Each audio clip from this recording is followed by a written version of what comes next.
আসসালামু আলাইকুম ভিউয়ার্স। আমি আমার চ্যানেলে রান্নার পাশাপাশি কিন্তু বাগান বিষয়ক অনেক ভিডিওগুলো আপনাদের সঙ্গে শেয়ার করি। আর তার মধ্যে আজকে দেখাবো হচ্ছে কালাঞ্চু গাছ থেকে কিভাবে চারা গাছ তৈরি করতে হবে। আমার এই কালাঞ্চু গাছটার বয়স কিন্তু পুরোপুরি 5 থেকে 6 বছর। আর এগুলোকে আমি একটা ডাল থেকে চারা করেছিলাম। এই কালাঞ্চুগুলোকে কিভাবে সারা বছর বাঁচিয়ে রাখতে হবে ঠিক তার টিপস সহ আমি একটা ভিডিও আপনাদের মাঝে শেয়ার করেছি। যারা আমার ভিডিওটা দেখেছেন তাদেরকে অনেক ধন্যবাদ, আর যারা এখনও দেখেননি তাদের জন্য ডেসক্রিপশন বক্সে আমি লিংক দিয়ে দেবো। আজকে আমি আপনাদেরকে দেখাবো কিভাবে একটি কালাঞ্চু গাছ থেকে অনেক চারা গাছ তৈরি করতে হবে। আমি এখানে দেখুন যে অনেকগুলো চারা গাছ তৈরি করেছি, আর এগুলো আমি ডাল এবং পাতা সব কিছু থেকেই তৈরি করেছি। এখন কিভাবে একটা গাছ থেকে ডাল থেকে চারা তৈরি করতে হবে সেটা আমি আপনাদেরকে দেখাবো। আর এর জন্য কিন্তু আমি মাটি প্রস্তুত করে নিয়েছি। মাটি কিভাবে প্রস্তুত করতে হবে তার ভিডিও কিন্তু আমি শেয়ার করেছি, ডেসক্রিপশন বক্সে আমি সেটারও লিঙ্ক আপনাদের জন্য দিয়ে দেব। এখন এরকম দেখুন যে মাটি প্রস্তুত করে আমাদেরকে 20 থেকে 25 দিন রেখে দিতে হবে।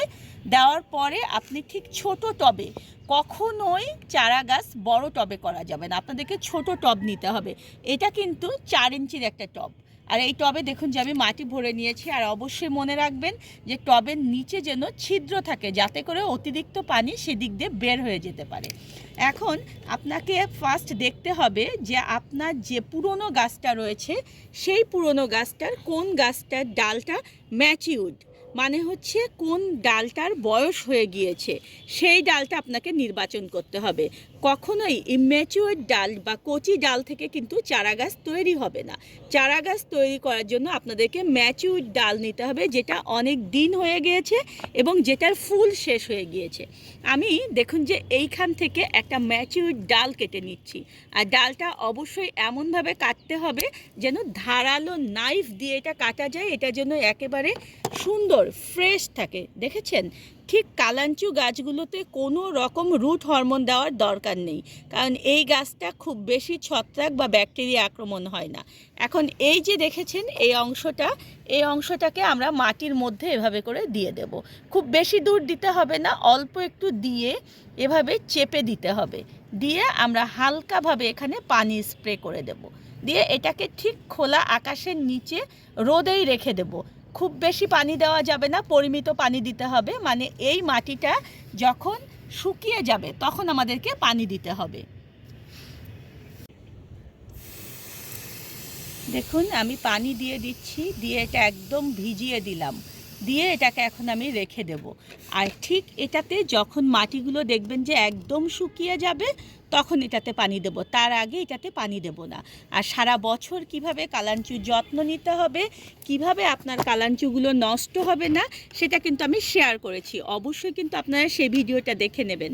আর এখানে দেখুন যে আমি কিন্তু এই চারাগুলো একটু পরে করেছি। এই ফুলগুলো যখন শেষ হয়ে যাবে তখন কিন্তু আমার এই চারা গাছের ফুলগুলো ফোটা শুরু হয়ে যাবে। আর এগুলো কিন্তু আমি নভেম্বরের দিকে চারা করেছিলাম, এখন জানুয়ারি মাস। এই যে দেখুন জানুয়ারির শেষ থেকে আমি এগুলোতে ফুল ফোটা শুরু হয়ে যাবে, ফুল পাওয়া শুরু করব। আর এই চারা গাছগুলো দেখুন এই গাছটায় কিন্তু আমি একদম ধনিয়া পাতা চারপাশে দিয়েছি, এটা একটু দেখতে ভালো লাগার জন্য। আমার খুব ইচ্ছে ছিল যে একটা বাংলাদেশের ম্যাপের মতো করে একটা করব, আর তাই দেখুন যে চারপাশে আমি ধনিয়া পাতা দিয়েছি। আর মাঝখানে দেখুন যে যেরকম লাল বৃত্ত থাকে আমি সেরকম করে এখানে একটা কালাঞ্চু গাছ দিয়ে দিয়েছি। আর এটা কিন্তু ফুল ফুটে গিয়েছে। আর এগুলো দেখুন এগুলো ফোটা শুরু হয়ে গিয়েছে। এখানে আমি একটু সরিষা দিয়েছি, একটু সরিষা ফুল ফুটলে সেটা কিন্তু দেখতে অনেক ভালো লাগে, সেই কারণে আমি এখানে কয়েকটা করে সরিষা দিয়েছিলাম। আর সবগুলোই কিন্তু ফুল ফুটতে শুরু করেছে, দেখেছেন ঠিক এইভাবে। আর এখানে দেখাচ্ছি আমি আমার কিন্তু একটা ভেরিগেটেড কালাঞ্চু রয়েছে। কালাঞ্চুর অনেকগুলো কালার আছে এবং ভেরিগেটেড রয়েছে, সেগুলো কিন্তু সব আপনারা সংগ্রহ করতে পারবেন। আর সারা বছর যেভাবে যত্ন নিতে হয় সেভাবে যত্ন নিয়ে আপনারা এগুলোকে বাঁচিয়ে রাখবেন একেবারে পুরোপুরি। আর আমার এগুলো আমি বলেছি যে এগুলোর কিন্তু অনেক বয়স, আর আমি পরিমিতভাবে এইভাবে করে পানি দেই এবং এগুলো সঠিক যত্ন নেই জন্যই কালাঞ্চুগুলো এতটা সুন্দর হয়েছে। ধন্যবাদ সবাইকে এতক্ষণ আমার সঙ্গে যারা ছিলেন। আর আমার চ্যানেলে রান্না এবং গাছের পরবর্তী ভিডিও পেতে হলে প্লিজ চ্যানেলটা সাবস্ক্রাইব করবেন। ভালো লাগার ভিডিওগুলো বেশি বেশি করে একটু শেয়ার করবেন, কারণ আপনাদের শেয়ারের মাধ্যমে কিন্তু অনেকে এই ভিডিওগুলো দেখতে পারে।